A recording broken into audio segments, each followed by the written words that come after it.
दुनिया में अदालत को अपने हाथों में खिलौना बनाने वालों, आओ मैदान में। जबरन गलत फैसले मस्जिद के हक में, मस्जिद के खिलाफ करवाने वाले, आओ आज किसकी हुकूमत है। सब मरेगा, मोदी योगी भी मरेगा, अब्दुल्ला और अब्दुल रहमान भी मरेगा। अस्सलामु अलैकुम वरहमतुल्लाहि वबरकातुहू।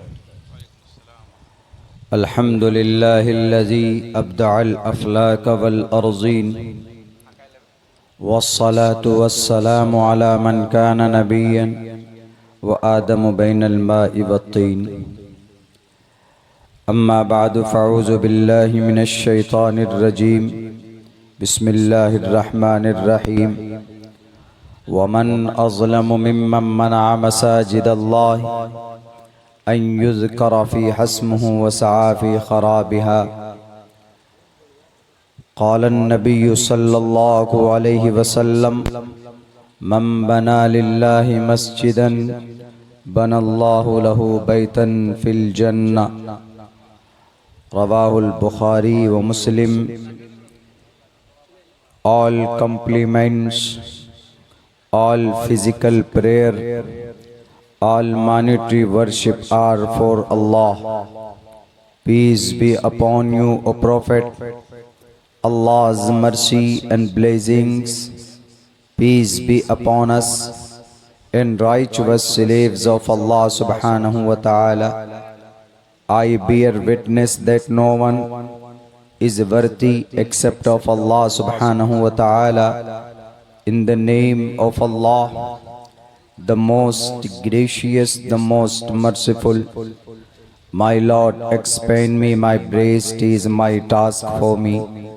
Remove the impediment from my speech so they may understand what I say. दातव्यमिति यद्यानम दीयते नुपकारिणे देशे काले च पात्रे च तद्दानं सात्विकं स्मृतम्। राजा तु धर्मस्य तु स्यात् प्रजानां चोपकारक। राज्यं धर्मेण यो भारतस्य राज्यानाति यज्ञ स्मृतः। जा नरपति प्रजा दुखदाता सो नर तुरत नरक महु जाता। समगच्छादवम संवदत्वम संवो मनानसी जानताम। हजरत मोहतरम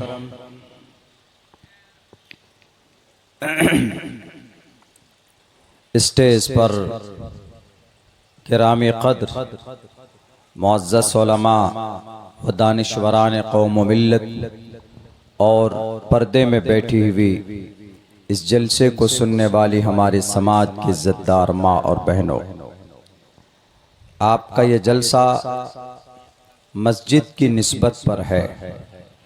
तामीर मस्जिद के ताल्लुक़ से आप लोगों ने ये जलसा किया है, बहुत अच्छा कदम है। मस्जिद हमारी इबादत की जगह है। नमाज अदा करने के लिए हम मस्जिद तामीर करते। अहादीस में मस्जिद की तामीर की बड़ी फजीलत है। जैसा कि आपके सामने मैंने एक हदीस पेश की है। अल्लाह के नबी अलैहिस्सलातु वस्सलाम फरमाते हैं, मम बना लिल्लाहि, इखलास के साथ जो भी आदमी मस्जिद बनाता है वो खालिस अल्लाह के लिए अगर बनाता है, उसमें रिया ना हो, दिखलावा ना हो।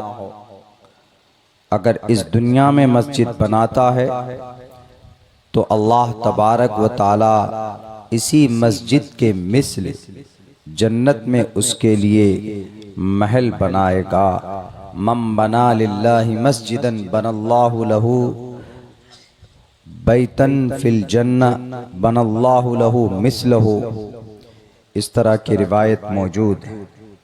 और फिर मस्जिद तामीर करना बड़ी अच्छी बात है, क्योंकि अल्लाह को मस्जिद बहुत पसंद है।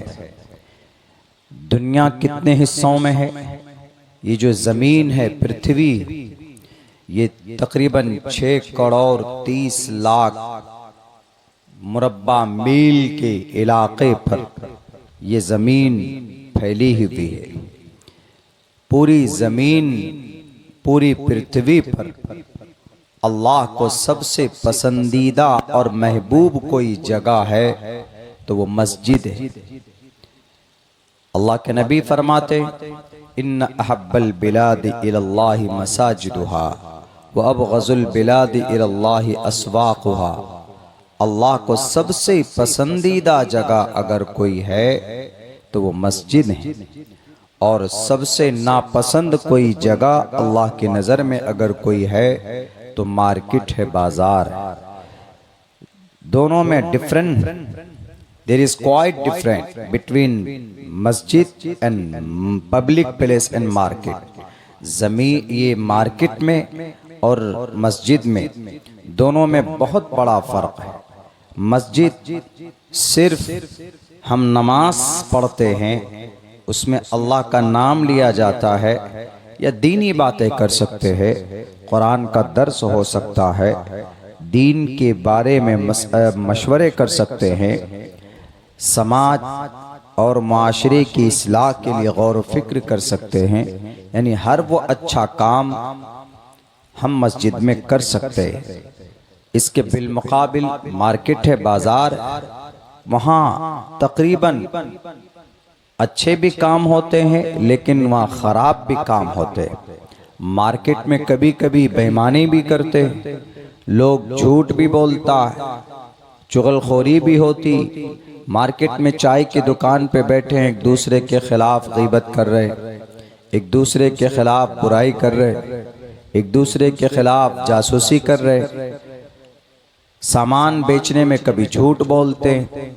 तो इसीलिए अल्लाह को मार्केट नापसंद है और मस्जिद पसंद की जगह है।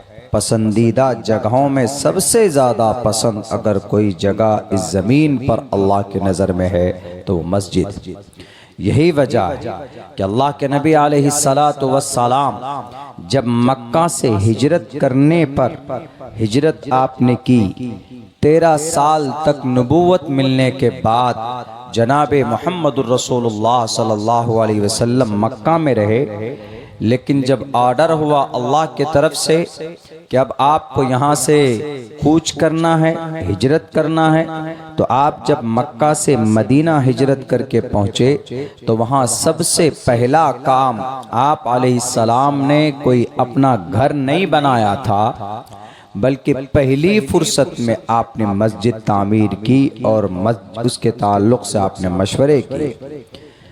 मस्जिद नबवी के लिए ज़मीन देखी गई कि ज़रा ज़मीन देखो, हम ज़मीन देखते हैं ताकि हम मस्जिद बनाएंगे। ज़मीन देखी गई तो एक जगह ज़मीन नज़र आई कि ये जगह मुनासिब रहेगी मस्जिद के लिए, जहाँ आज मस्जिद नबवी है मदीना में, शहर मदीना में। तो वो 2 मासूम बच्चे, 2 यतीम बच्चे थे, उनके वालिद का इंतकाल हो चुका था, तो उन 2 यतीम बच्चों की वो ज़मीन थी।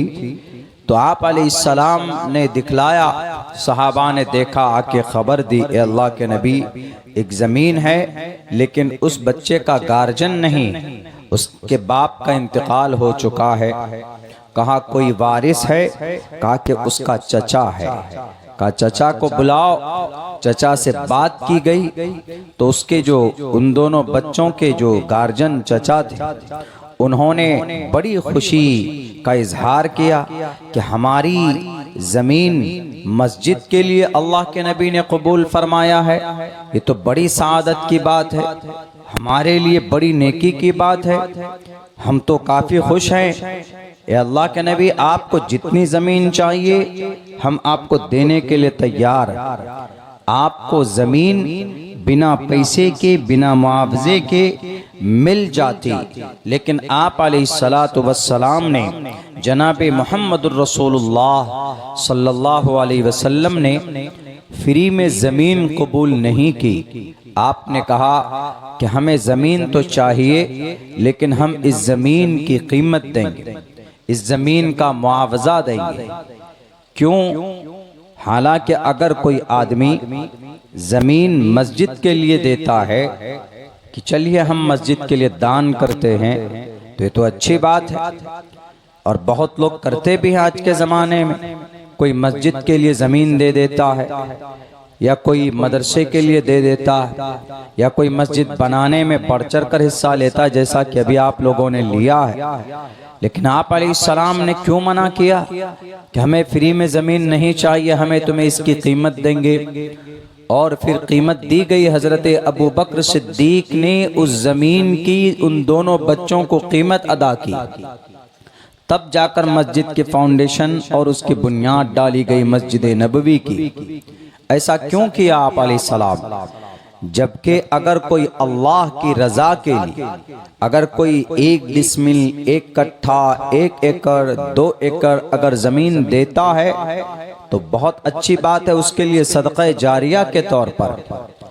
अल्लाह के नबी की हदीस है, इज़ा मातल इंसानु इनक़ता अन्हु अमलुहु इल्ला मिन सलासा इल्ला मिन सदक़तिन जारियतिन औ इल्मिन युंतफ़अु बिही औ वलदिन सालिहिन यदऊ लहू। इसी को दान करना बोलते हैं और इसी को अरबी और हिंदी में वक्फ भी बोलते हैं। वक्फ कर देना, किसी को कोई चीज दे देते हैं अल्लाह की रजा के लिए, जाओ मैंने तुम्हें दे दिया, हमें अल्लाह सवाब देगा, इसी को वक्फ बोलते हैं। आज जो भारत में वक्फ की लड़ाई चल रही है वो इन्हीं बातों पर, इन्हीं हमारी मस्जिद और मदरसा और हमारी जो इदारे हैं, मराकिज़ हैं, हमारे जो दीनी मजालिस महफिल, जो दान की हुई ज़मीनें हैं, वक्फ की हुई, उसके ऊपर मैं थोड़ी तफसील, थोड़ी रोशनी डालूंगा। लेकिन जनाब मोहम्मद रसूलुल्लाह ने इसलिए मना किया ताकि आज इस ज़माने में, क्योंकि मोहम्मद अलैहिस्सलाम का कोई भी अमल सिर्फ अब से 1450 साल पहले सहाबा के लिए महदूद नहीं था, बल्कि आप अलैहिस्सलाम का एक एक अमल, आपकी जुबान से निकली हुई एक एक बात और आपकी जिंदगी का हर पहलू आने वाली to the day of judgement, क़यामत की सुबह तक हर एक इंसान के लिए वो एक रहनुमा और रहबरी और मशाले राह बनती। इसीलिए अल्लाह के नबी अलैहिस्सलाम ने ऐसा किया कि अगर मैं फ्री में लेकर मस्जिद बना लूं तो हो सकता है कि जो दुश्मनान इस्लाम है वो ये कहें कि अरे आपके नबी ने डरा कर धमका कर, ये दोनों गरीब और यतीम बच्चे थे, इनका कोई गार्जियन नहीं था, इनके पीछे खड़ा होने वाला कोई नहीं था, इसीलिए आपके नबी साहब ने जबरन जमीन पर नाजायज कब्जा करके मस्जिद नबवी की बुनियाद डाली है।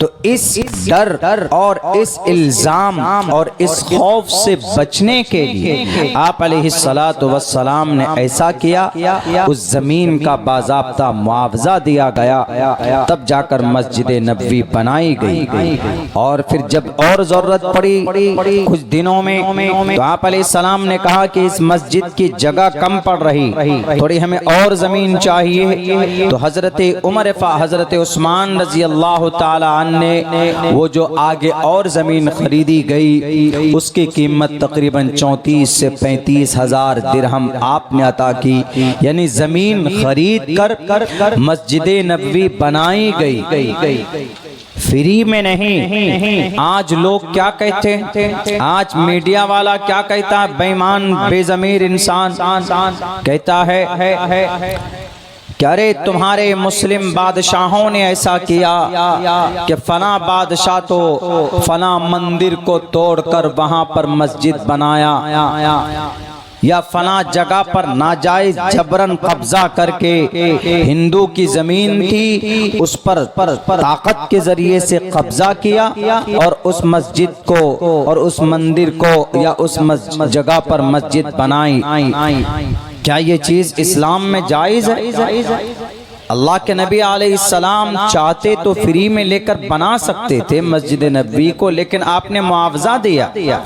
और इस्लाम में क़यामत की सुबह तक ये कानून बना दिया गया कि हड़प की हुई जमीन पर, नाजायज तरीके पर कब्जा की हुई जमीन पर या किसी की पर्सनल जमीन पर आप मस्जिद उसकी इजाजत के बगैर, उसकी रजा के बगैर आप नहीं बना सकते। इजाजत नहीं है, परमिशन नहीं। और अगर कहीं पर मंदिर है तो मंदिर तोड़कर मस्जिद बनाना, जबकि वो जमीन गैर मुस्लिम की है, उसकी मिल्कियत में है, इस्लाम में जायज नहीं। अगर औरंगजेब ने ऐसा किया तो गलत किया, लेकिन तारीख बताती है कि औरंगजेब ने ऐसा नहीं किया। औरंगजेब ही क्या, इस्लाम में इसकी इजाजत ही नहीं है। और हमारे लिए जो रोल मॉडल है वो औरंगजेब नहीं है, हमारे लिए रोल मॉडल हमारा कुरान है, हमारे नबी की जिंदगी है, अहादीस मुबारका।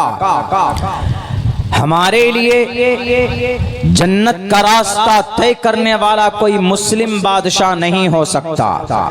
हमारे लिए हमारा रहबर और रहनुमा जनाब मोहम्मदुर रसूलुल्लाह सल्लल्लाहु अलैहि वसल्लम की लाई हुई शरीयत है।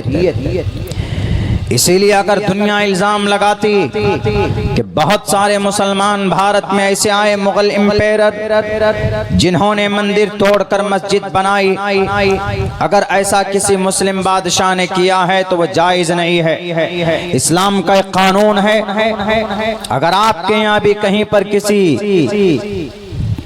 किसी की जमीन पर 1 इंच हो 2 इंच हो या 1 एकड़ जमीन, और सारे मोहल्ले वाले मिलकर वो जमीन किसी गरीब की, सारे मोहल्ले वाले मिलकर उसको डरा कर कहेंगे कि जमीन दो मस्जिद में, अगर वो राजी नहीं है, तैयार नहीं है, लेकिन डर कर सिर्फ हाँ बोला, तो ये भी जायज नहीं है। डरा कर धमका कर किसी की जमीन पर कब्जा करके उस पर मस्जिद बनाना जरूरी नहीं है, जायज नहीं है, गुनाह है, हराम। जब इस्लाम का कानून पहले से मौजूद है तो फिर बदनाम करने की क्या जरूरत है कि हिंदुओं का मंदिर तोड़कर उसके ऊपर मैं मस्जिद बनाया। राम मंदिर को तोड़कर बाबरी मस्जिद बनाई गई, बाबर ने बनाया। ज्ञानवापी मस्जिद, शिव जी की मंदिर को तोड़कर ज्ञानवापी की मस्जिद बनाई। और श्री कृष्ण जी की पैदाइश की जगह को तोड़कर मथुरा के अंदर में मथुरा की ईदगाह और उसकी जामे मस्जिद को बनाया। ये एक साजिश है, एक खामखा इस पुरअमन भारत के माहौल को बिगाड़ने की कोशिश है। वरना सच पूछिए तो इस्लाम में कहीं से कहीं तक जायज नहीं है। मंदिर तोड़कर मस्जिद बनाना तो बहुत बड़ा पाप है। मंदिर नहीं भी है, खाली बंजर जमीन है, लेकिन वो किसी और की गवर्नमेंट की जमीन है, तो गवर्नमेंट की इजाजत के बगैर, उससे खरीदे बगैर आप मस्जिद क्या, मदरसा क्या, मस्जिद तो दूर की बात, घर नहीं बना सकता आदमी। इस्लाम में तो नाजायज तरीके पर प्रॉपर्टी हासिल करना गुनाह है।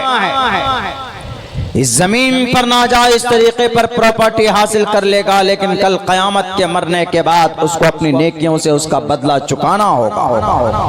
अल्लाह के नबी अलैहिस्सलाम फरमाते कल कयामत में बहुत सारी नेकियां लेकर हाजिर तो होगा और बहुत सारा अमल लेकर पहुंचेगा, रोजे नमाज हज ज़कात लेकर पहुंचेगा, लेकिन हालत ये होगी कि नाजायज तरीके पर किसी की जमीन पर कब्जा किया होगा, बेईमानी करके किसी का पैसा दबाया होगा, नाजायज तरीके पर गलत तरीके पर किसी का खून बहाया होगा, किसी को मारा पीटा होगा, जुबान से तकलीफ दी होगी। जुबान से तकलीफ देने की जब परमिशन नहीं है तो किसी जमीन पर कब्जा करके मस्जिद या घर बनाने की इजाजत कैसे दी जा सकती। इसीलिए दुनिया को पता चलना चाहिए कि दुनिया मुसलमानों का अमल देखकर फैसला मत करो कि इस्लाम यही है। अब्दुल्ला सालिम की जिंदगी में कोई अमल गलत भी हो सकता है, मेरी जिंदगी का मेरा अमल तय नहीं करेगा कि इस्लाम यही है। इस्लाम को जानना है तो हमारे कुरान को पढ़ो, सहाबा और नबी की जिंदगी को देखो, तो ही इस्लाम का पता चलेगा कि what is the reality of Islam, what is the message of Islam in entire world. किसी मुसलमान को देखकर, किसी बादशाह को देखकर फैसला लगा लेना कि ये बिल्कुल गलत बहरे कैफ, ये बातें वो आई जो आज के जमाने में उठाई जा रही कि नहीं आपके बादशाहों ने ऐसा किया। हमारा बादशाह मोहम्मदुर रसूलुल्लाह, हमारा सिपह सालार मोहम्मदुर रसूलुल्लाह, हमारा रहबर रहनुमा रोल मॉडल मोहम्मदुर रसूलुल्लाह, हमारा रहबर ना औरंगजेब ना अकबर। अकबर तो वो था जिसने कुरान के साथ गीता रामायण महाभारत को भी कहा कि सब बराबर। उसने कहा कि कुरान में क्या है, अल्लाह एक है, कुल हुवल्लाहु अहद। कहा कि ऋग्वेद में क्या कहा, ऋग्वेद में कम्मा ब्रह्मद्वितीय नास्ते नेहना नास्ते किंचन कमेव मद्वितीयम।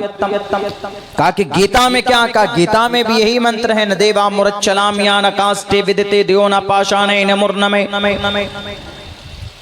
का सिख के ग्रंथ में क्या है कि एक ओंकारा सतनाम करता बिरुत नरवो नरवीर। कहा कि सब किताबों में अल्लाह को एक ही तरफ प्रेजेंट किया गया है, तो इसका मतलब ये कि सारा धर्म बराबर है।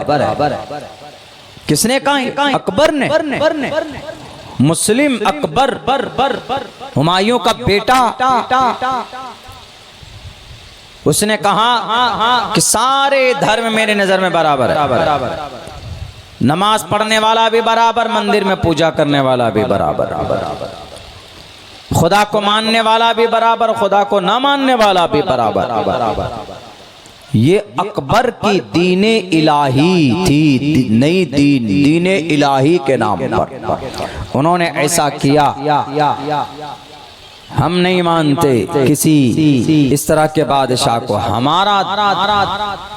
हमारी शरीयत, हमारी पहचान, अल्लाह के नबी जिस शरीयत को लेकर आए, मोहम्मद रसूलुल्लाह सल्लल्लाहु अलैहि वसल्लम ने जो तरीका, तो जो मेथड बताया है, हम सब के लिए रहबर और रहनुमा और रहबरी वहीं से मिलती।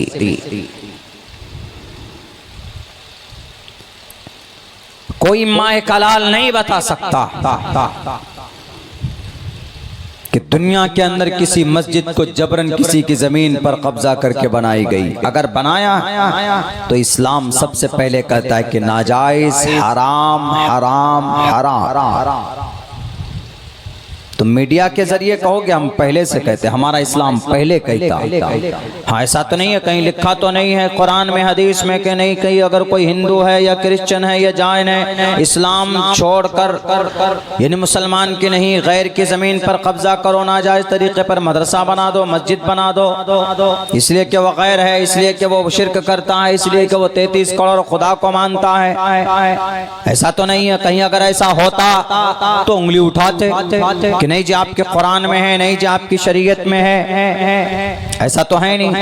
इस्लाम में ने तो पहले ही मना कर दिया कि जबरन नाजायज तरीके पर किसी की प्रॉपर्टी को हड़प लेना कल कयामत में अल्लाह कहेगा, बल्कि अल्लाह के सामने में अल्लाह तबारक व तआला ये जो बंदा नेकियां लेकर हाजिर होगा, लेकिन किसी की बेईमानी और किसी की जुल्मन या जबरन की तकलीफ पहुंचाई होगी, किसी की नाजायज जमीन पर कब्जा किया होगा, तो उसको सामने खड़ा किया जाएगा और कहा जाएगा कि कौन है हकदार, किसकी जमीन पर कब्जा किया था। जिसकी जमीन पर कब्जा की गई वह सामने खड़ा होगा कि अल्लाह मेरी जमीन पर कब्जा किया। उसके पास वहां जमीन तो होगी नहीं लौटाने के लिए, नेकियां होंगी। अल्लाह कहेगा किसकी नेकी उठाकर उसको दो। एक और आएगा कि अल्लाह इसने मुझे गाली दी थी, नेकी उठा के दो। एक और आएगा कि अल्लाह मेरी जमीन पर नाजायज तरीके पर कब्जा करके दुकान बना लिया था। नेकियां उठाकर दो। एक आदमी ये कहेगा कि अल्लाह मुझ पर झूठे मुकद्दमा किए थे, इसने डरा कर रखा था, नेकी उठाकर दो। ऐसे हर एक आदमी आए। एक आदमी तो यूं आकर कहेगा कि अल्लाह के नबी, ए अल्लाह, इसने मुझे तकलीफ पहुंचाई थी बुरा भला कहकर। जुबान से तकलीफ पहुंचाना हुकूकुल इबाद का तो क्या चाहिए, नेकी दे दो। वहां ये बंदा कहेगा कि अल्लाह मेरी नेकी क्यों बांट रहे हैं आप भी तो माफ कर सकते हैं, अल्लाह आप माफ कर दीजिए, उसको नेकी दे दीजिए आप अपनी तरफ से। अल्लाह कहेगा कि मेरे ज़ाब्ते के खिलाफ तुमने जिसका हक लिया है उसको अदा करोगे ना। मैं माफ कर सकता हूँ, मैं वो माफ कर सकता हूँ जो मेरा हक था तुमने अदा नहीं किया तो मैं माफ कर दूंगा। जैसे नमाज पढ़ना फर्ज है, नहीं पढ़ा, तुमने तौबा कर लिया है, तुम रोए गिड़गिड़ाए, मुझे दिल में रहम आएगा, मैं माफ कर दूंगा, जाओ नमाज माफ। रोजे नहीं रखे, ज़कात नहीं दिए, और मेरे ताल्लुक से जो चीजें हैं वो तुमने अगर नहीं की, एक है हुकूकुल्लाह और एक हुकूकुल इबाद। हुकूकुल्लाह अल्लाह का हक है और हुकूकुल इबाद बंदे का हक है। हुकूकुल्लाह अल्लाह माफ करता, लेकिन हुकूकुल इबाद बंदा अगर माफ कर दे तो ठीक, नहीं तो कल क़यामत में गिरेबान पकड़ कर लिया जाएगा। बहुत लोग बोलते हैं ना कि तुमने पैसे बेईमानी की हमारे, कल क़यामत में नहीं छोड़ूंगा, तो उसका यही मतलब होता है मैं तुझे माफ नहीं करूंगा, कल क़यामत में गिरबान पकड़ कर लूंगा वहां पर दिया जाएगा। फल्यौम ला तुज़लमु नफ्सुन शैआ, किसी पर जर्रा बराबर भी किसी के ऊपर जुल्म ज़्यादती नहीं होगी। क्यों? अगर वहां पर भी जुल्म ज़्यादती होने लगे तो फिर अल्लाह में और एक दुनिया के अदालत में क्या फर्क रह जाएगा। दुनिया की अदालत में तो झूठे केस चलते, जिसकी थैली जितनी भारी उसके हक में फैसला हो जाता, पुलिस को खरीद लिया जाता। यहाँ अदालत में जजों को खरीद लिया जाता, पूरे सिस्टम को खरीद लिया जाता और फिर जबरन अपने हक में फैसले करवा लिया जाता है। वहां तो अल्लाह को खरीदना पॉसिबल है क्या? अल्लाह को कोई खरीद सकता है? वहां का जज भी अल्लाह होगा, वहां का वकील भी अल्लाह होगा, वहां की पुलिस भी अल्लाह की जात होगी, और अल्लाह कहेगा लिमनिल मुल्कुल यौम, कौन है आज का बादशाह। आवाज नहीं आएगी, किसी की हिम्मत नहीं होगी। लिमनिल मुल्कुल यौम, कौन है आज का चीफ जस्टिस। दुनिया में अदालत को अपने हाथों में खिलौना बनाने वालों, आओ मैदान में।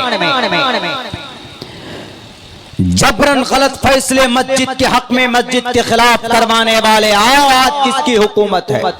सब मरेगा, मोदी योगी भी मरेगा, अब्दुल्ला और अब्दुल रहमान भी मरेगा, सुप्रीम कोर्ट का चीफ जस्टिस भी मरेगा, और एक अदना सा ठेला चलाने वाला भी मरेगा। सबको जाना होगा रब के दरबार में और सबके किए का हिसाब देना होगा। ला युगादिरु सगीरतन वला कबीरतन इल्ला अहसाहा। इस जमीन पर अगर किसी ने किसी को थप्पड़ भी मारा होगा तो उसका भी हिसाब किताब होगा। आज जो जालिम इसराइल जो RDX बरसा रहा है गजा पट्टी के मासूम बच्चों पर, उसको भी हाथ बांध कर मुजरिम की तरह खड़ा होना होगा। कल क़यामत में क्या गुनाह था? 25,000 दूध पीते मासूम बच्चों का गजा पट्टी में इस्राइल का बादशाह बेंजामिन नेतन्याहू, जालिम जल्लाद, जरा बता इन बच्चों का कसूर क्या था? जुबान से आवाज नहीं निकलेगी। आज तो तेरा बाप अमेरिका खड़ा है, आज तो तू अपने आप पर गर्व और ताकत करता है, लेकिन जब अल्लाह की लाठी चलेगी तो कोई बाप बचाने वाला नहीं होगा। जब अल्लाह नाराज होता है तो चंद सेकंडों के अंदर मलिया मेट हो जाता। अभी हुआ कल की तारीख के अंदर में अहमदाबाद में 2 सेकंड लगे, 300 लोग मौत के मुंह में चले गए, पता भी नहीं चला कि कहां से यह हादसा आया और कहां तक गया। इसीलिए जब अल्लाह तबारक व तआला नाराज होता है, जब अल्लाह की लाठी चलती है तो आवाज नहीं होती, लेकिन चोट बड़ी खतरनाक लगती। 85,000 लोगों पर RDX बरसाने वाला ये इसराइल, और दुनिया को कहता है कि हम अमन परस्त हैं। ये 85,000 के चोटी के बच्चे हैं, ये 25,000 मासूम दूध पीते बच्चे, क्या ये इंसान नहीं है? आज ईरान ने उन पर हमला किया है तो रो रहा वहां का सदर, हमको मार दिया, हमारे लोगों के घर तोड़ दिए। गजा पट्टी में 2 साल से तुम जो मस्जिदों को तुमने शहीद किया, मदरसों को तुमने तोड़ा है, कि क्या वो इंसान नहीं थे? सबता फल यौम ला तुज़लमु नफ्सुन शैआ वम्ताजुल यौम अय्युहल मुजरिमून। अल्लाह कहेगा कि जितने भी मुजरिम अलग हो, वहां पर एक एक राय के दाने के बराबर बेइंसाफी नहीं होगी, किसी पर जुल्म नहीं होगा। इसीलिए हमारा अकीदा, हमारा आस्था, हमारा मानना है इस बात पर कि अल्लाह तबारक व तआला ज़ाब्ता एक निज़ाम जो बनाया उसके हिसाब से कल क़यामत में इंशाअल्लाह फैसला होगा। जनाब मोहम्मद रसूलुल्लाह सल्लल्लाहु अलैहि वसल्लम मक्का में थे। ये काबतुल्लाह है, मक्का, शहर मक्का में दुनिया की सबसे पहली मस्जिद, दुनिया की सबसे पहली मस्जिद काबतुल्लाह शहर मक्का में। संस्कृत में भी इसके बारे में इसकी फजीलत बयान की गई। शंबल गराम गुख्य सबारा हमन कहा तमन बवने विष्णु यश, बहुत पुराना श्लोक है, पुराणों में है, पुराणों में भविष्य पुराण, कल की पुराण, मत्स्य पुराण, भागवत पुराण, शिव पुराण, गुरु पुराण, ऐसे हिंदू भाई की किताब है, कुरान से पहले की किताबें हैं। भले ही पौराणिक कथाएं हैं, देवमालाई कहानियां हैं, कुरान के मुकाबले में नहीं आ सकती, लेकिन पुराने कथाओं में भी ये बात कही गई है। सबसे पहली मस्जिद इस जमीन पर जो बनाई गई अल्लाह के जरिए से, अल्लाह के तरफ से, वो काबतुल्लाह।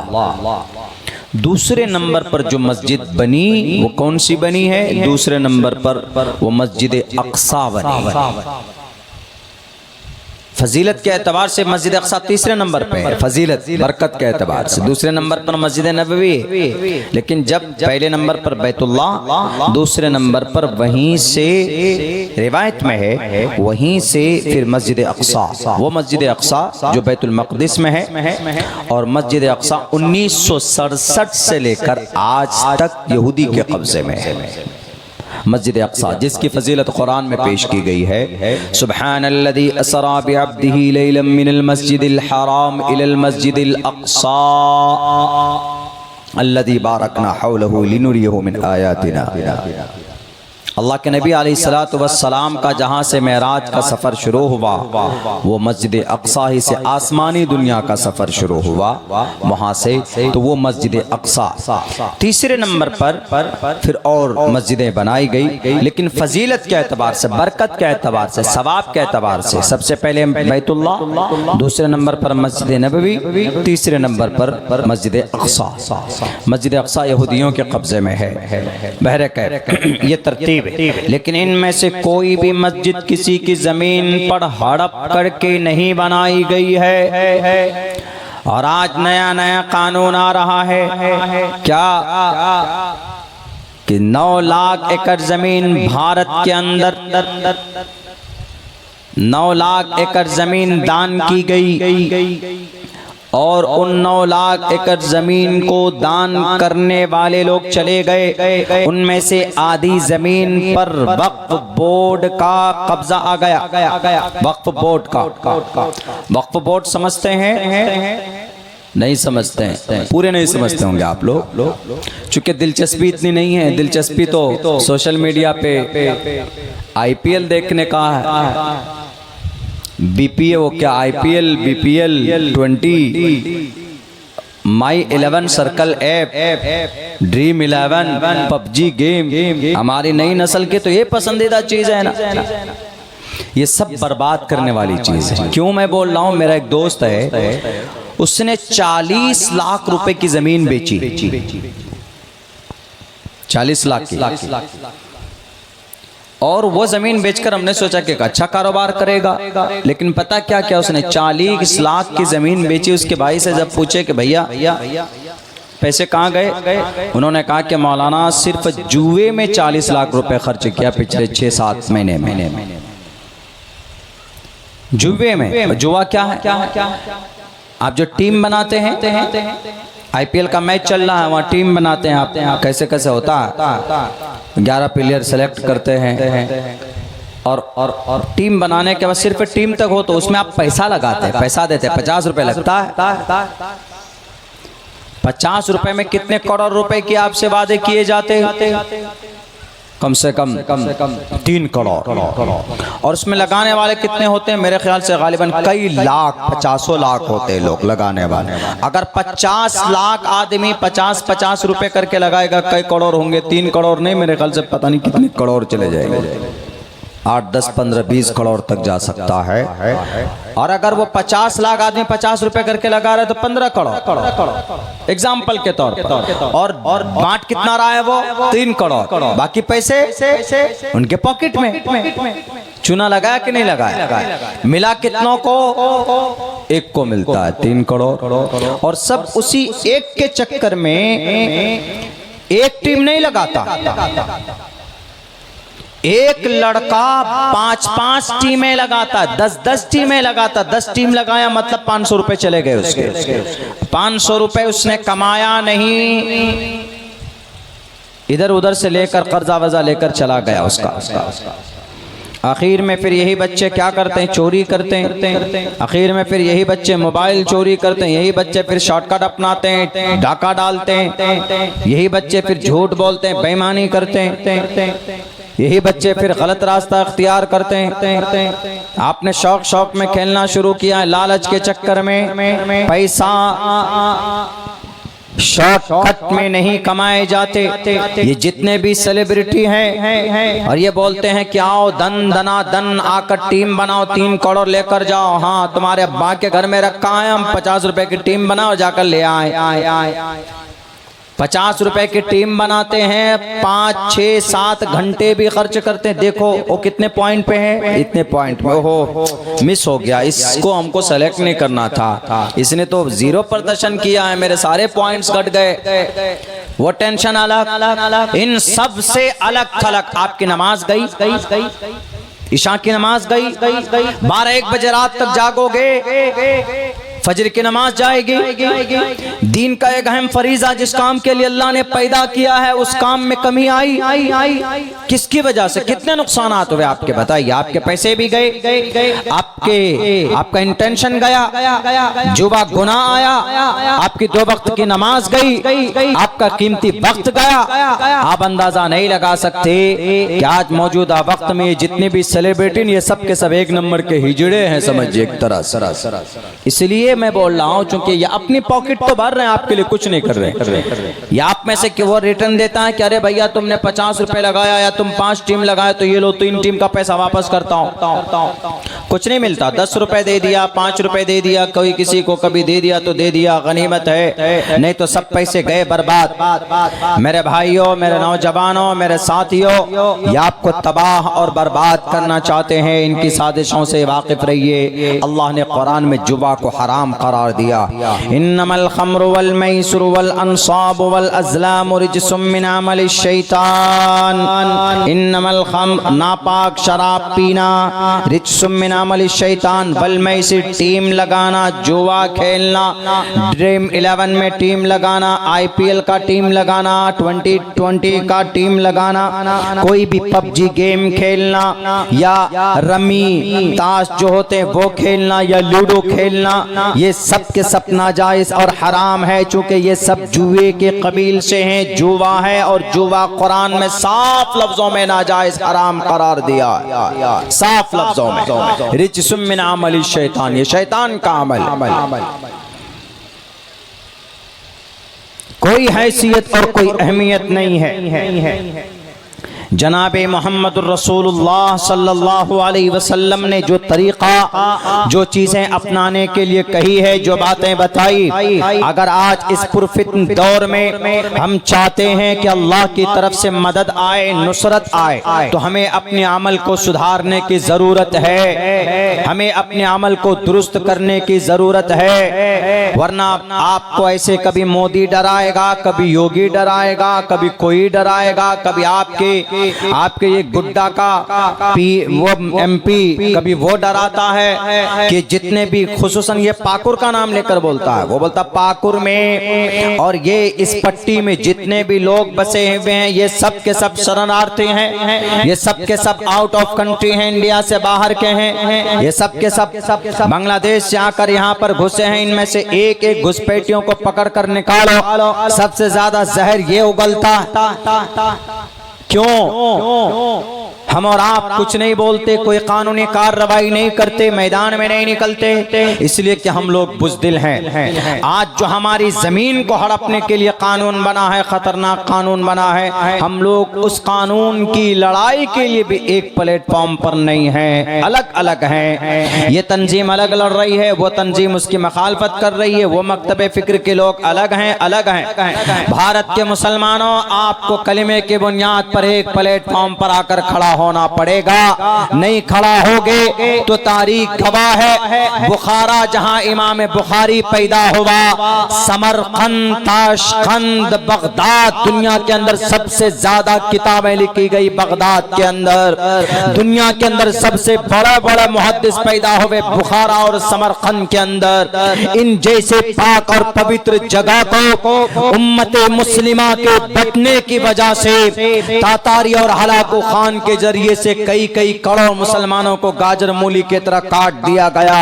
आज भी अंदलुस में, आज भी स्पेन में, वहां की कुर्तबा की जामे मस्जिद नसारा के कब्जे में है। क्या कुर्तबा, वो अंदलुस, क्या किसी जमाने में मुसलमान नहीं थे?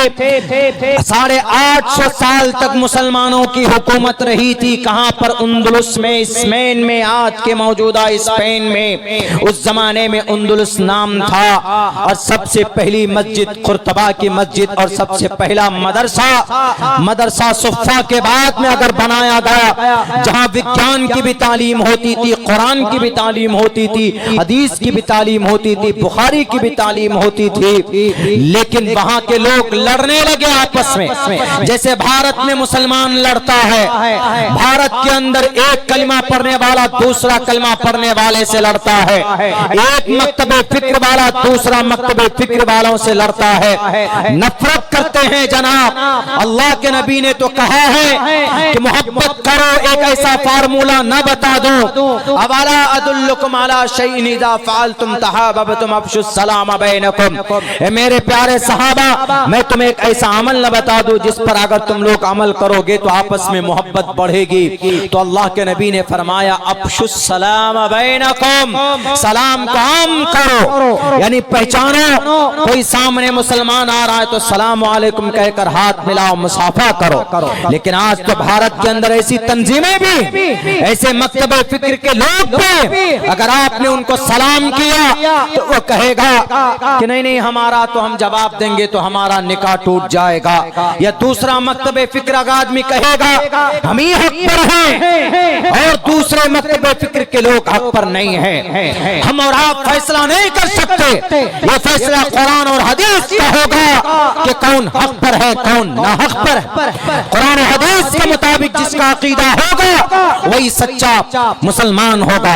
कुरान और हदीस के खिलाफ जिसका अकीदा नहीं होगा, जिसका अमल होगा, अल्लाह खुद ही फी नारी जहन्नम खालिदीन फीहा अबदा, उसके लिए फैसला करेगा।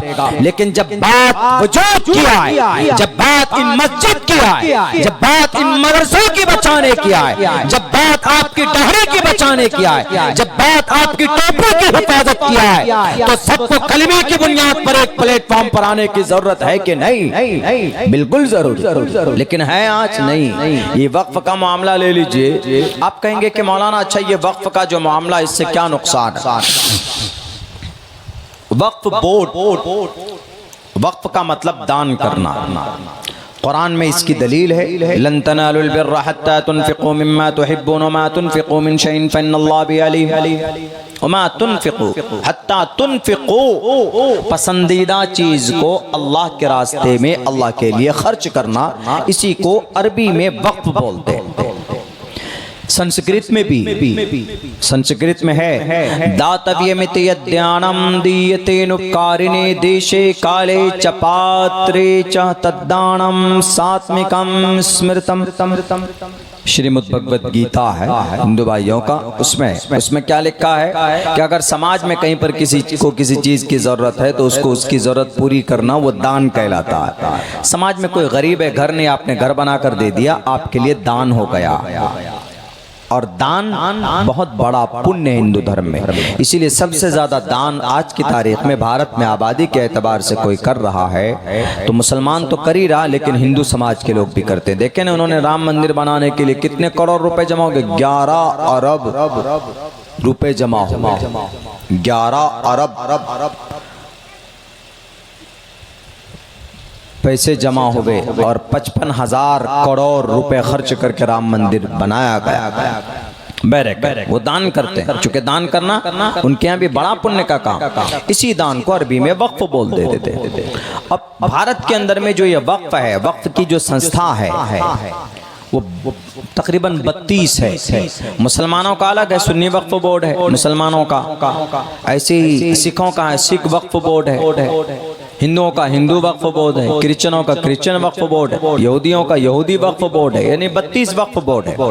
अब 32 वक्फ बोर्ड का मतलब यह कि हर मजहब वालों का अलग अलग एक बोर्ड है कि चलो जी उनकी एक बोर्ड है, जैसे शिया का एक अलग बोर्ड है तो अब शिया वक्फ बोर्ड के अंदर में शिया वाले जितने भी हैं, क्रिश्चियन जितने भी होंगे, क्रिश्चियन वक्फ बोर्ड जो है क्रिश्चियन जितने भी होंगे वो अपने हिसाब से अपने वक्फ बोर्ड में दान कर देंगे, या उनकी लिस्ट उनके पास रहेगी, भैया क्रिश्चियन कितना है पूरे भारत में, सपोज दैट 2 करोड़, तब वो 2 करोड़ सारे क्रिश्चियनों का एक वक्फ बोर्ड बनाया। अब वो क्रिश्चियन लोग कुछ डोनेट करना चाहते हैं तो वक्फ बोर्ड के जरिए से उनकी निगरानी होती और ये उनके हवाले, उनके लोग उसके मेंबर बनेंगे, उनके लोग उसकी देखरेख करेंगे। ये सारे वक्फ बोर्ड का कानून है। मुसलमानों का जो वक्फ बोर्ड है तो इसमें भी यही कानून है कि मुसलमान दान करेगा, मुसलमान मस्जिद बनाएगा, मदरसा बनाएगा तो इनके वक्फ बोर्ड वाले आकर देखेंगे क्या रे आपके ये आपकी जो ये बस्ती है, इस बस्ती में एक बड़ी आलीशान मस्जिद बन रही है, तो वक्फ बोर्ड वाला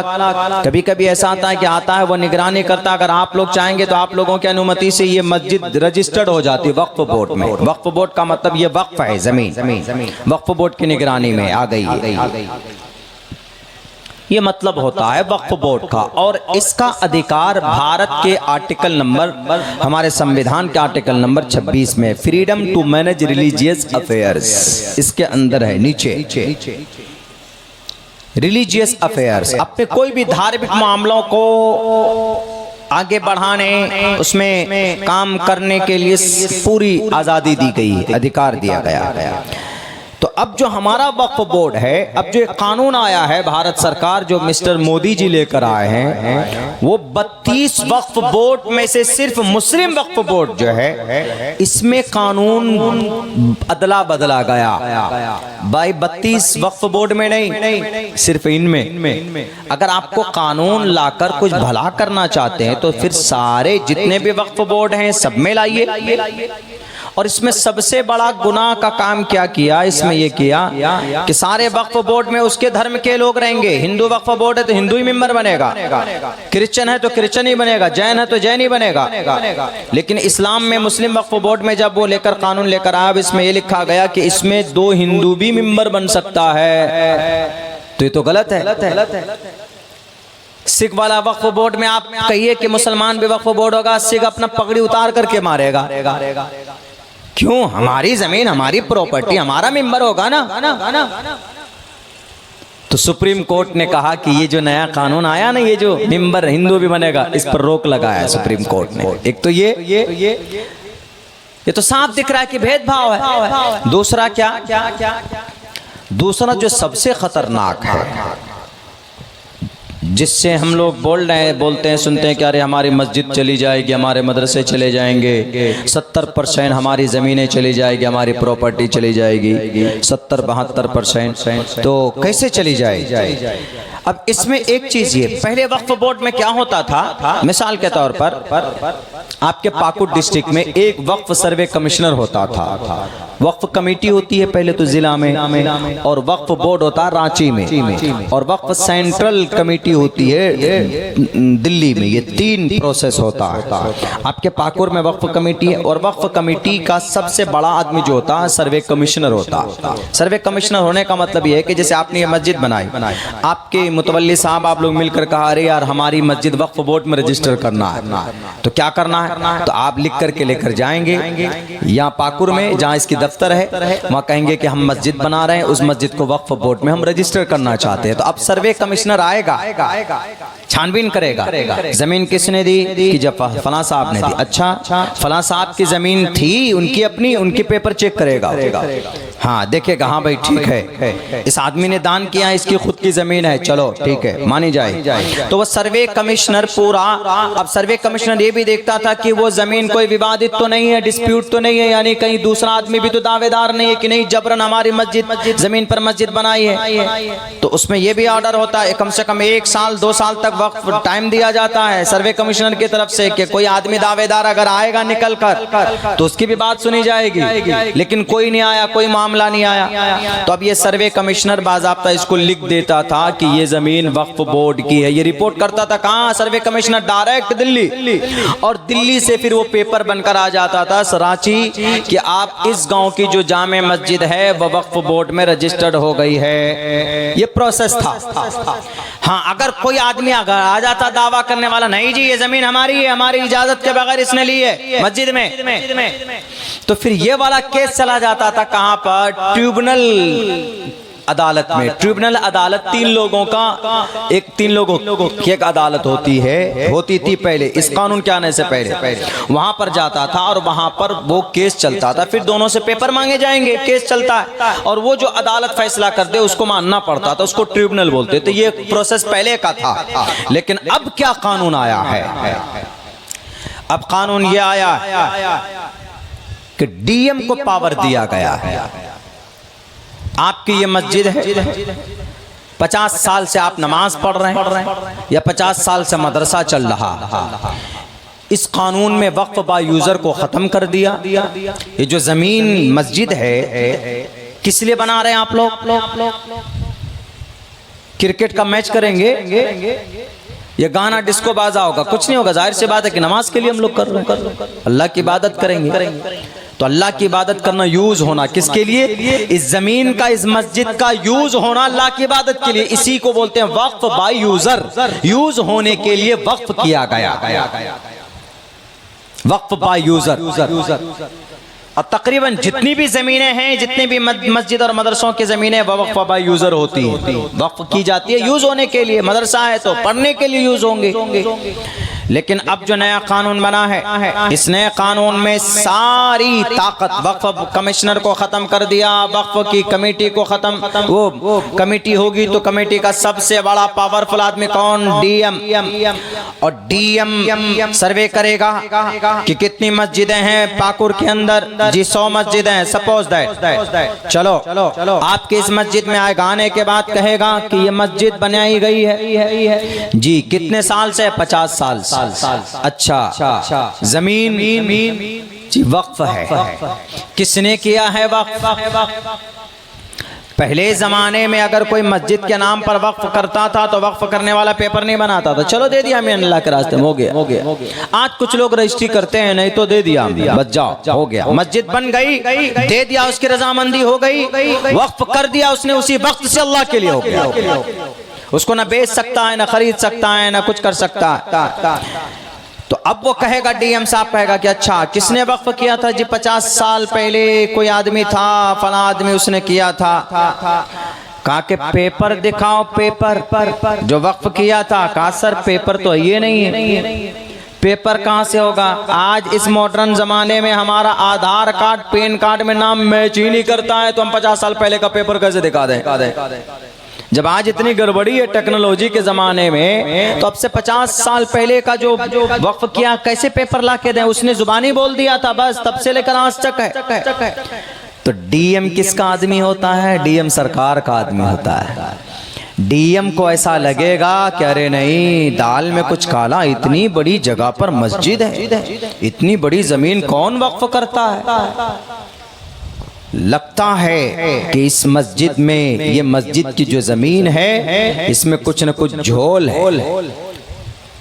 जब पेपर आप नहीं देंगे तो डीएम, अब डीएम का अधिकार होगा। अगर उसने लिख दिया कि ये जमीन गवर्नमेंट की है, झारखंड सरकार की है,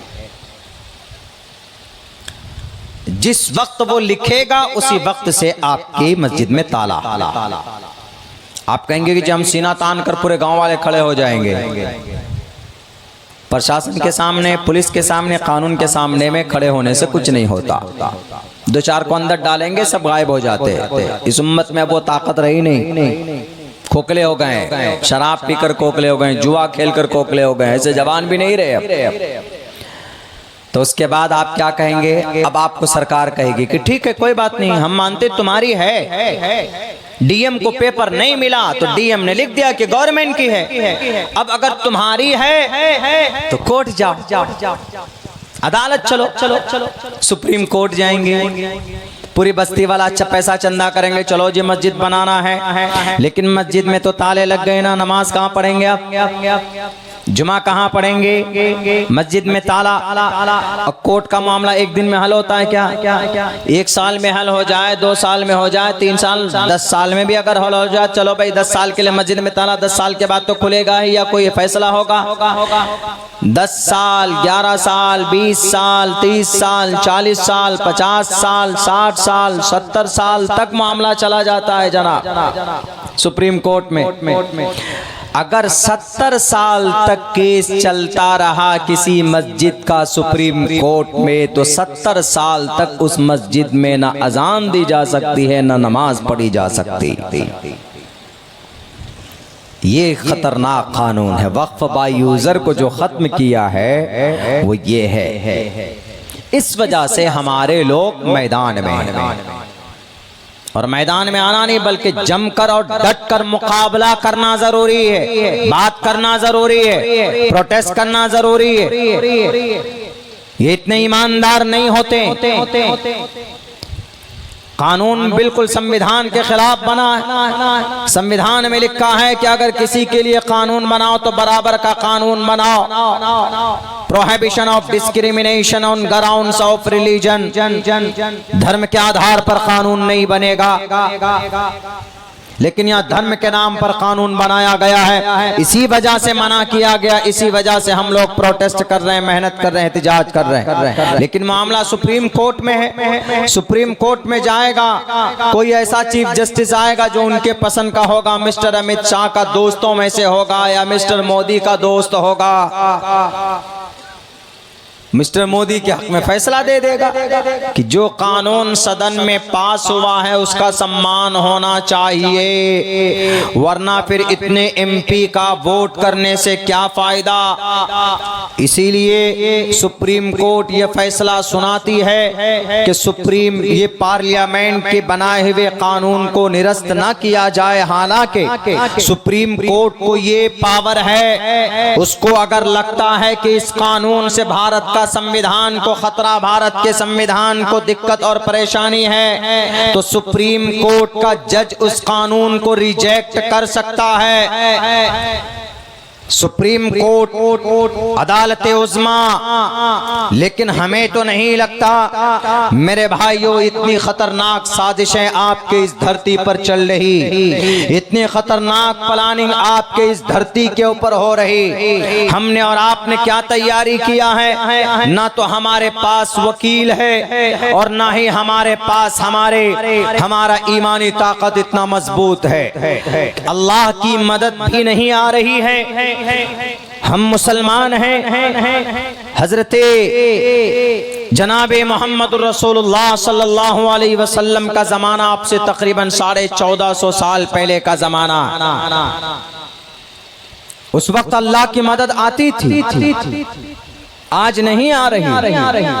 अल्लाह की मदद के लिए दो चीज है, एक अल्लाह की जात पर यकीन रखना और दूसरे नंबर पर नेक अमल करना।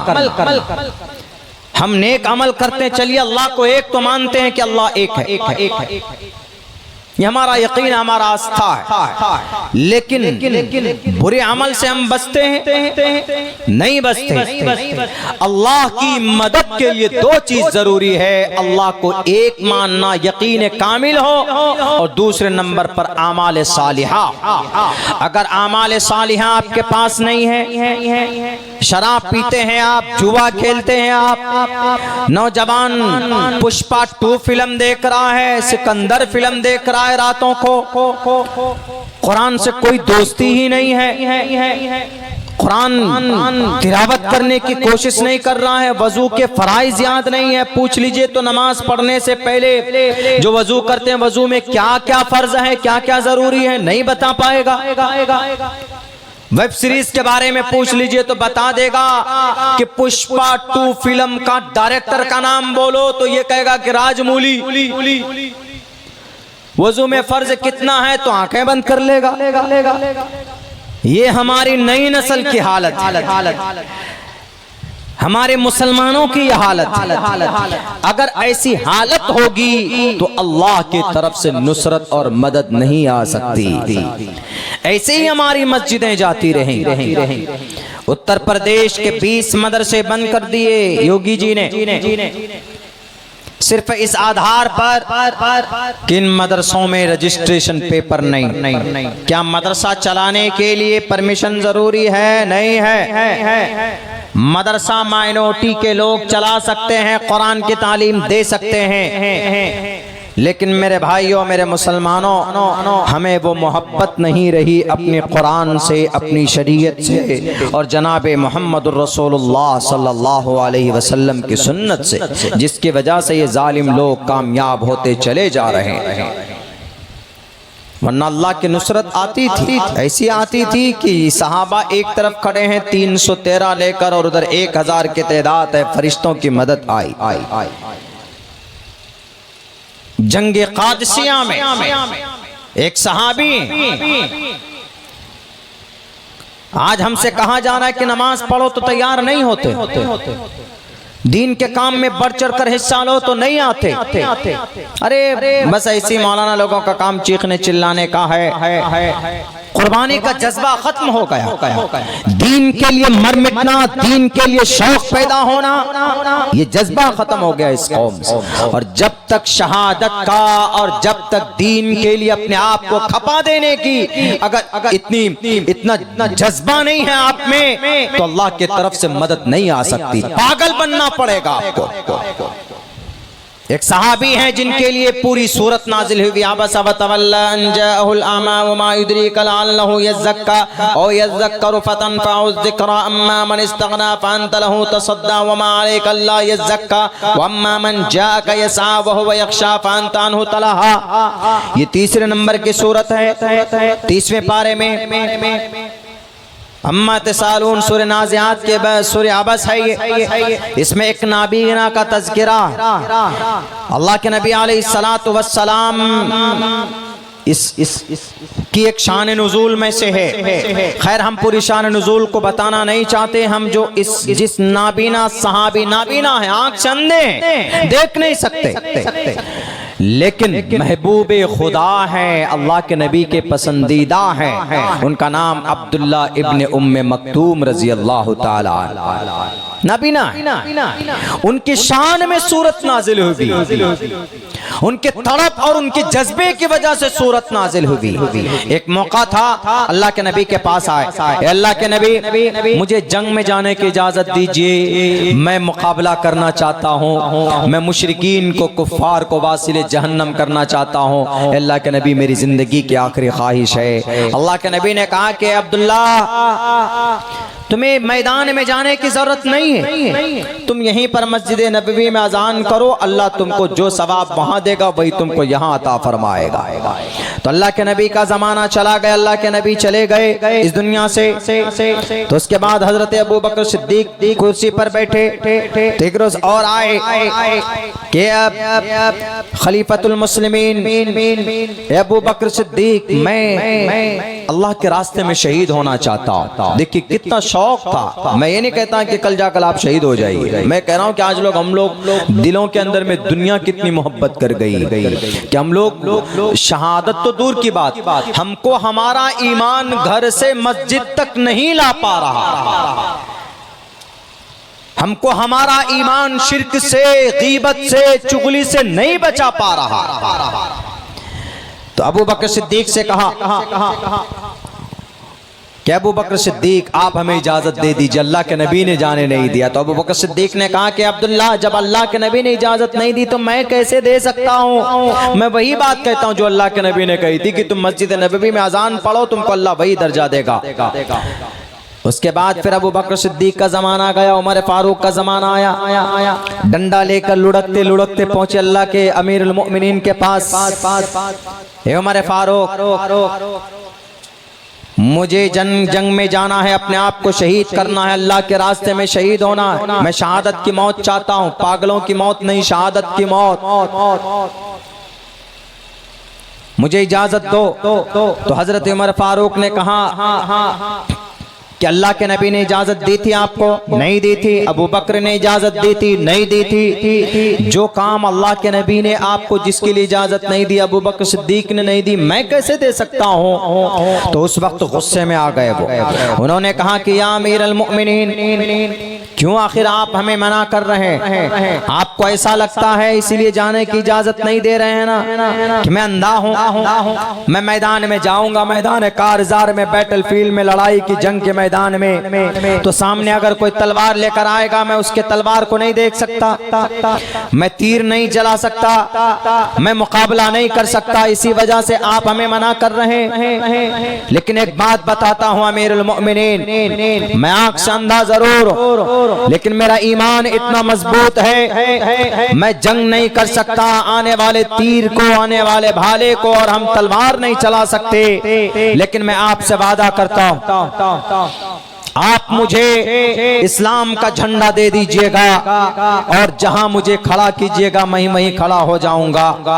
और मैं कसम खाकर बोलता हूं, मैं उस वक्त तक अपने इस इस्लाम के झंडे को गिरने नहीं दूंगा जब तक मेरे बदन का आखिरी कतरा खून नहीं निकल जाता जमीन में, उस वक्त तक मैं इस्लाम का परचम झुकने नहीं दूंगा।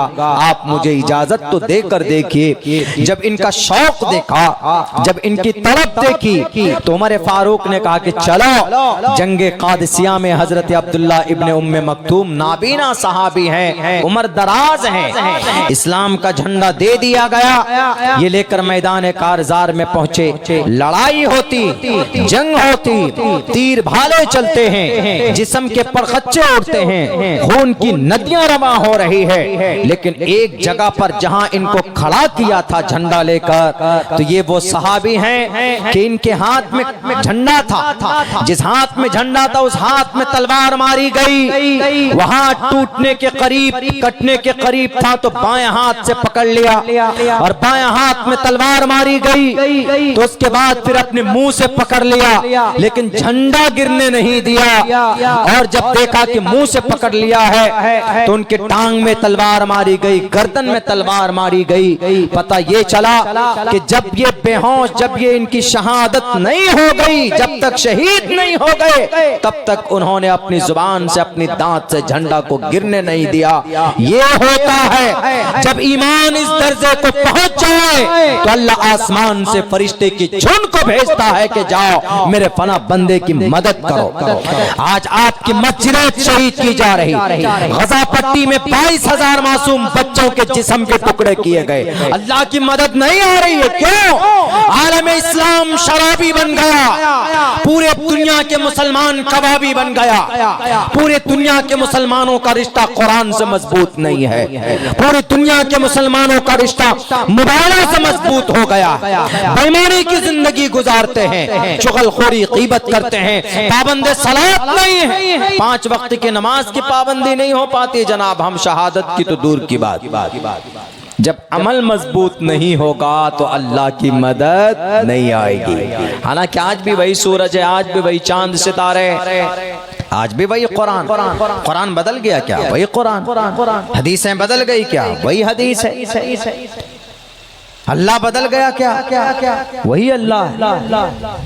चांद सूरज सितारे सब एवरीथिंग एग्जिस्ट, सब कुछ मौजूद है, सारी चीजें अवेलेबल है, लेकिन जो वो होती है ना एक जुस्तजू, एक शौक, एक जज्बा, एक तड़प, एक तलब, वो खत्म हो गई इस कौम से।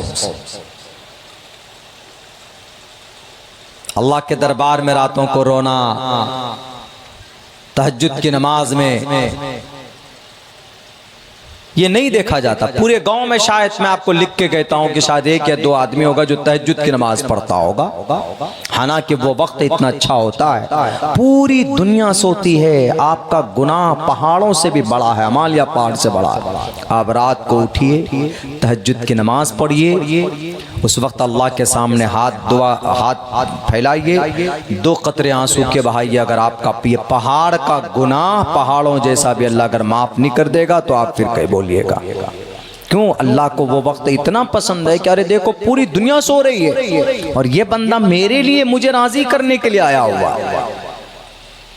अल्लाह आज भी बहाना ढूंढता है, लेकिन आज लेने वाले की कमी।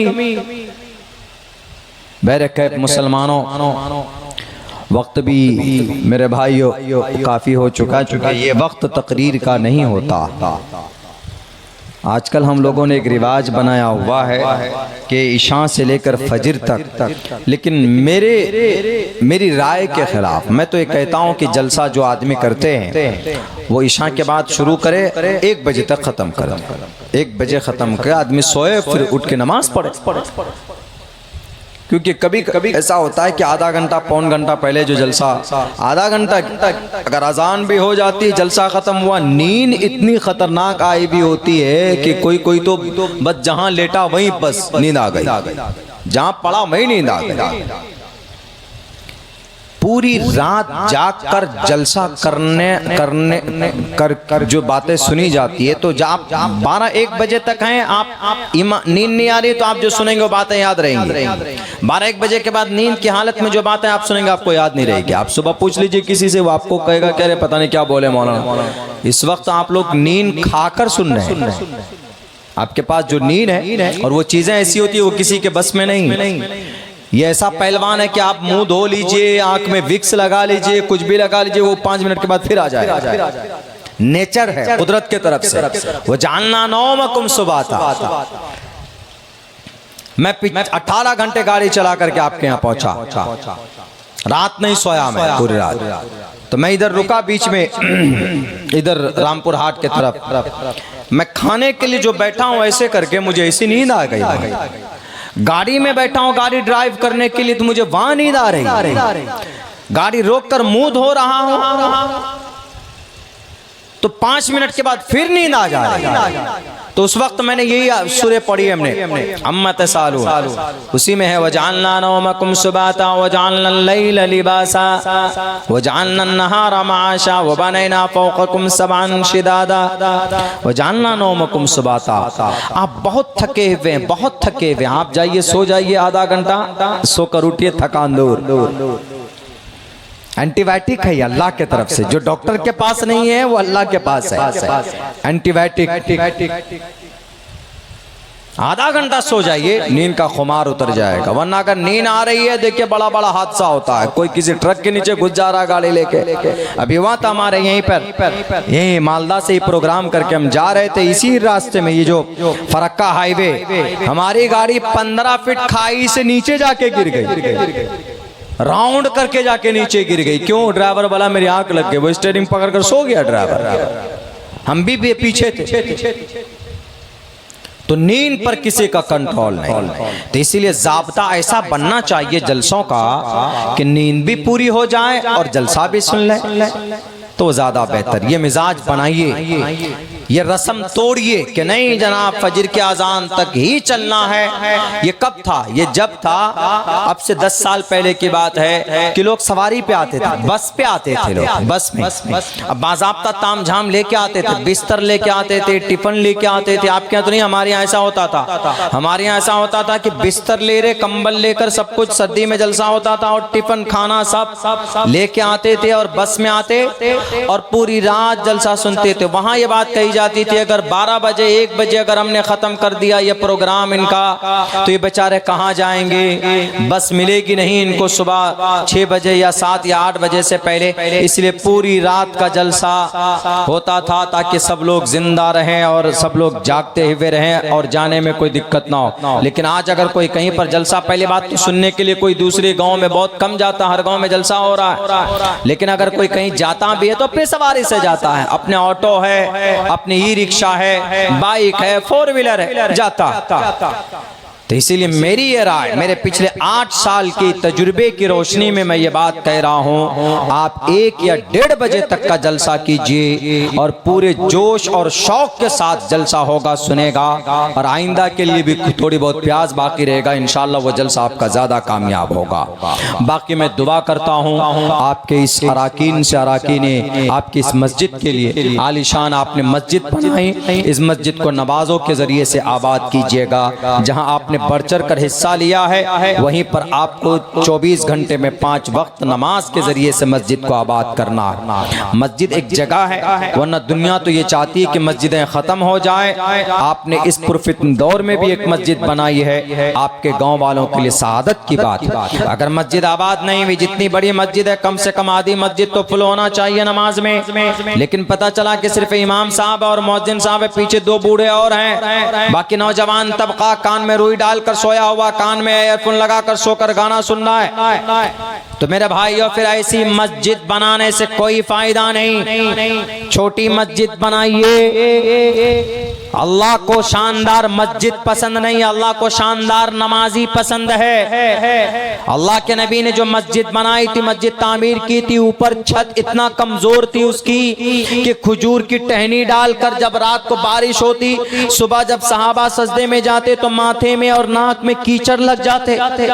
लेकिन उनका नमाज इतना खतरनाक था, इतना खतरनाक था नमाज कि पूरी दुनिया इधर से उधर हो जाए, नमाज नहीं छूटती थी। और नमाज में बस सिर्फ वो ये समझते थे कि बस सामने अल्लाह के सामने वह हाजिर हो चुके।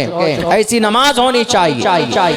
मस्जिद सिर्फ बना देना कि हमने आलीशान मस्जिद बना दी, आलीशान मस्जिद बनाने वाले बनाते, लेकिन कोशिश हो कि उसको आबाद किया जाए नमाजों के जरिए से। वरना बेंगलोर में एक साहब इतने 7 करोड़ रुपए की मस्जिद बना दी उन्होंने, लेकिन वो आदमी नमाजी है अल्हम्दुलिल्लाह, करोड़पति लखपति आदमी है, वो कुर्सी लगाकर चप्पल के करीब बैठता लोगों की, नमाजियों की चप्पलें दुरुस्त करता है। तो इसीलिए अल्लाह नहीं पूछेगा कि तुमने मस्जिद क्यों नहीं बनाई थी, अल्लाह पूछेगा कि तुमने नमाज पढ़ी थी कि नहीं पढ़ी। आज तो योगी तोड़ रहा है मस्जिद को, पूरी दुनिया तोड़ रही है। उन लोगों से बता दो कि मस्जिद तोड़ना है, तोड़ो तुम। हमारी नमाज की कबूल होने के लिए, हमारी नमाज अदा करने के हमारे लिए मस्जिद जरूरी नहीं। अगर तुम मस्जिद तोड़ना चाहते तोड़ दो। इसीलिए कहा कि अगर जंगल में भी हो तो नमाज का वक्त होता है तो नमाज पढ़ो, चूंकि अल्लाह वहां पर भी।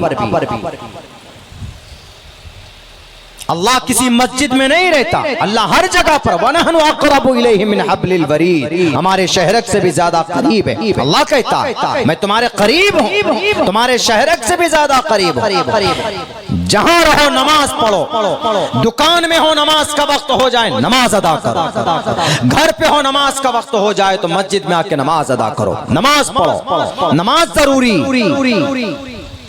लेकिन आज ऐसा नहीं होता है। शौक से हम लोग बस ये है कि एक फैशन बन चुका है दुनिया के अंदर में नमाज छोड़ने का, नमाज से दूरी का। मस्जिद को आबाद कीजिए। शादी ब्याह में निकाह पढ़ाते तो मस्जिद में बैठकर पढ़ाई। गांव के अंदर में कोई बुराई है, कोई शरीयत के खिलाफ काम हो रहा है तो मस्जिद में बैठकर मामले का हल कीजिए। ये मस्जिद सिर्फ एक इबादत के लिए, नमाज के लिए नहीं। अल्लाह के नबी तमाम मसाइल का हल बैठकर अपने मस्जिद से करते थे। आज हमारा रिश्ता मस्जिद से टूट चुका है तो बुलडोजर मस्जिद पे चल रही। अल्लाह से दुआ करते हैं कि अल्लाह तबारक व तआला हम सबको मस्जिद से जुड़ने और मस्जिद को आबाद करने की तौफीक दे। इंशाअल्लाह पाबंदी से नमाज अदा करेंगे, मस्जिद को आबाद करेंगे। हाथ उठाकर वादा कीजिए। हाथ उठाइए। आधे आदमी हाथ नहीं उठा रहे, क्यों? नींद में। चलिए शुक्रिया आपका। आपने मेरे फायदे के लिए हाथ नहीं उठाया, आपने अल्लाह के एक दीन का फरीजा अदा करने के लिए हाथ उठाया है। अगर आपने अमल नहीं किया उस पे तो अल्लाह कल क़यामत में इसके बारे में भी सवाल करेगा। ये तो ड्यूटी हमारी, ग्रेट रिस्पॉन्सिबिलिटी, नमाज अदा करना, नमाज पढ़ना। अल्लाह के नबी की हदीस है, मन तरक सलात मुतअम्मिदन फ़क़द कफ़र। जानबूझकर कोई नमाज को छोड़ता है तो वो कुफ्र के दरवाजे तक पहुंच जाता, करीब करीब तक पहुंच जाता है। बाकी अल्लाह तौफीक दे अपनी ज़िंदगी में पाबंदी है सलात का। मेरे भाइयों वक्त काफ़ी हो चुका है, मेरी आदत वैसे है नहीं 1 बजे के बाद लंबी बात करने का। लंबी बात शुरू में होती जब ताज़ा दम होता है मजमा।